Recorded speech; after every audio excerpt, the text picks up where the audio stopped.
We just finished Power Book Go Season 3, Episode 8, Sacrifice. And you guys know on this channel, we jump straight into the spoilers. But first, you guys completely knocked the last video out the park. We gained like almost 100 new subscribers, over 10K views in 2 days. So if you guys please leave a like, comment, subscribe. I want to hear your thoughts on this episode, the rest of the season. Leave it all in the comments. I try to respond to every comment I can. So please help. We're on the road to 500 subscribers and we almost got the 4,000 watch hours. But let's get into all the spoilers for episode 8.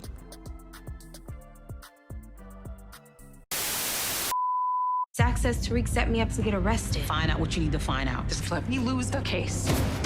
They're not gonna stop till they find you. Could be a fucking setup, D. Want him, flip on Tariq. If she doesn't... This is my mess. I'm gonna handle it. I did come across a photo of a police report. Yeah, that's him. So usually we start with the biggest reveal that happened first, and we're gonna do that, but then we're gonna go into reverse and how it led up to that. So in this episode, at the very end, Effie was arrested for the attempt murder of Lauren Baldwin, and now Effie and Kane both know she is alive. Yes, Effie has been arrested. Now let's talk about all the moments that led up to that in chronological order. Let's get into that. So to start in chronological order, we know at the end of last episode, Diana was arrested. And while she was arrested, Tariq found the information out that Saxe was working with the feds. So when she was arrested and Saxe went to be her lawyer, be her counsel, Tariq alerted Davis of this and they came up with a whole plan to knock this RICO case out. So the whole plan was for Diana to lead them on to Effie so that when Saxe relays this information and it's wrong, it could basically dismiss this whole case, at least majority of it. It won't tie in everyone. So Diana went along with this plan, led them on to Effie, and we'll get into that part next. But to finish off with Diana, she was released out of jail at the end of this episode, but her cases is still pending. And she said once this is over, she wants out the game, she wants out of New York, she wants to move on. So this might put a little hold on my pregnancy theory, but if that still happens, this could be a reason for her to stay and reason for her to be around. So I'm very interested to see how that plays out. But yes, Diana pushed them onto Effie, led the feds there to get the RICO case pretty much dismissed for the most part, and now she says she wants out. She wants nothing to do with this life.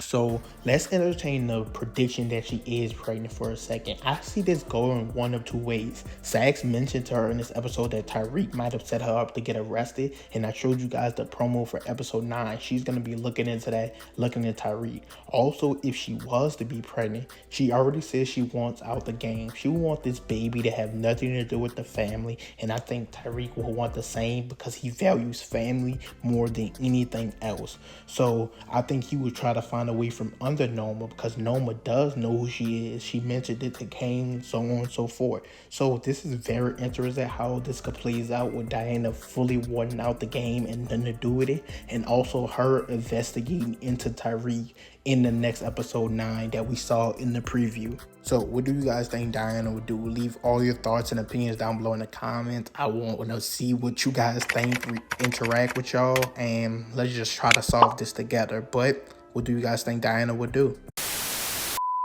So this Diana situation leads us into Saxe, and big things happen with Saxe in this episode. So of course, he led Blanca and Jenny onto Effie, and they came back clean, so that ruined their whole case. And him and Jenny, of course, got into this big fight. He said he was officially done. He has a target on his back, and he also told Tariq that he knows where Yas and Tasha is, and if anything happens to them, Tariq will never see them again. But it was already too late, because once Tariq mentioned to Davis that Saxe was a CI mole, Davis told his brother, who was dying from treatment, his treatments wasn't working, so he felt to take into his own hands to eliminate Saxe himself and save Davis and Tariq, and that he did. Saxe is finally fucking dead. This should probably be the caption for this part of the video, but yeah, Saxe got.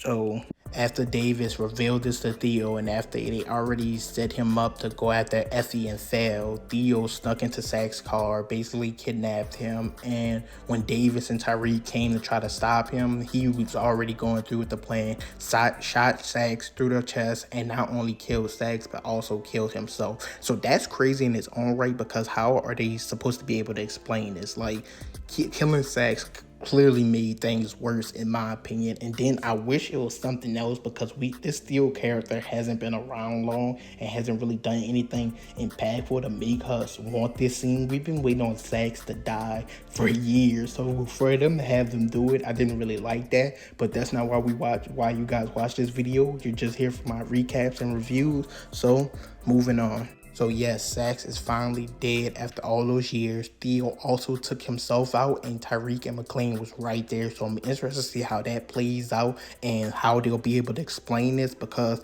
Saxe being a CI, then him failing and then him dying, it's gonna shake things up. So I'm interested to see what plays they make after this.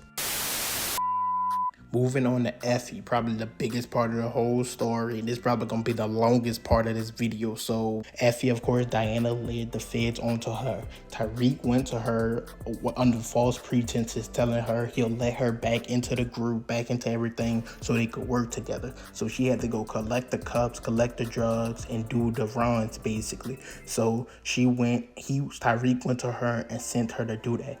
Kane actually in this episode almost told her that he felt like she was being set up, but he didn't get a chance to. But either way, yes, the whole plan was to push it onto Effie, but not send her to jail. So the cops, the feds, they followed Effie. They saw her collect the cups. They were following her to the warehouse. And when she got to the warehouse, she was about to bring the boxes inside. They came, ran up down her, and they caught her. At this moment, I thought she was going to jail. But then they went inside the warehouse. They went to test the drugs, and they came back as sugar, I believe. So Tyreek and Monet made this whole plan to replace it. Seemed like they was actually selling coffee, and got Effie off the hook. And I think this was pretty much amazing, because the whole setup for this episode, all the clips and trailers coming out, making it seem like they were gonna take Effie down, and it was a whole setup to get this whole Rico case dismissed and even help her out in a way, because she did get take it down. She went to meet with Kane, Tyreek, and Monet after, talking about how she don't trust them. She understand why they had to do what they had to do, and she would do the same to all of them. So she didn't go to jail. But also in this episode, of course, Effie and Kane finally did the deed. So yes, they did it twice in this episode, actually. So then the second time, most important part of the episode, because the Rico case is basically dismissed, is void, not going anywhere, because they went to follow Effie and she didn't have what they needed. Blanca and Jenny pulled out their final trap card, went and got Effie for attempt murder of Lauren, pulled up to her. Kane was there as well, arrested her in her dorm, walked her outside, and Lauren was there in the car. This was the scene, I believe, from one of the trailers where they show Lauren in the car. We finally got that scene. Yes, they know Lauren is alive. I'm interested to see how Kane and Braden reacts to this, because they fully believe she was dead, and how Tyreek plays it off as if he never knew she was alive. This is also interesting because this was the final play Jenny and Blanca had. So if this doesn't work out, if Tyreek works his way with Lauren, be able to talk to her in any type of way, manipulate her, she really wants to take Effie down, or she wouldn't have continued to do this.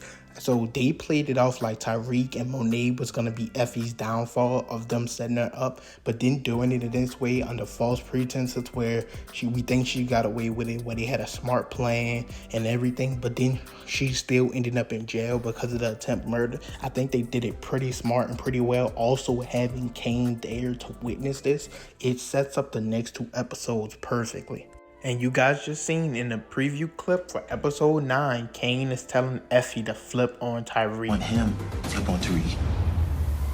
So will she make that move? Diana held it down. What will Effie do? Now, this actually sets up a lot of circumstances into motion, because like I said, we don't know how Kane, Braden, and the rest of the group will react, but Saxe also said something when Diana pushed them on to going after Effie, that she's a straight A student, she's the most likely to turn, and she has all this information on everyone. We already saw that Diana clearly didn't fold, but we don't know about Effie. Like, does she give snitch vibes? We don't know. She did snitch on Tyreek in high school, but like, I don't see how she works her way out of this, who she gives up. I'm even interested to see if she might even give up Kane. All this is very interesting to see how it plays out and how her interrogation goes compared to how Diana's went.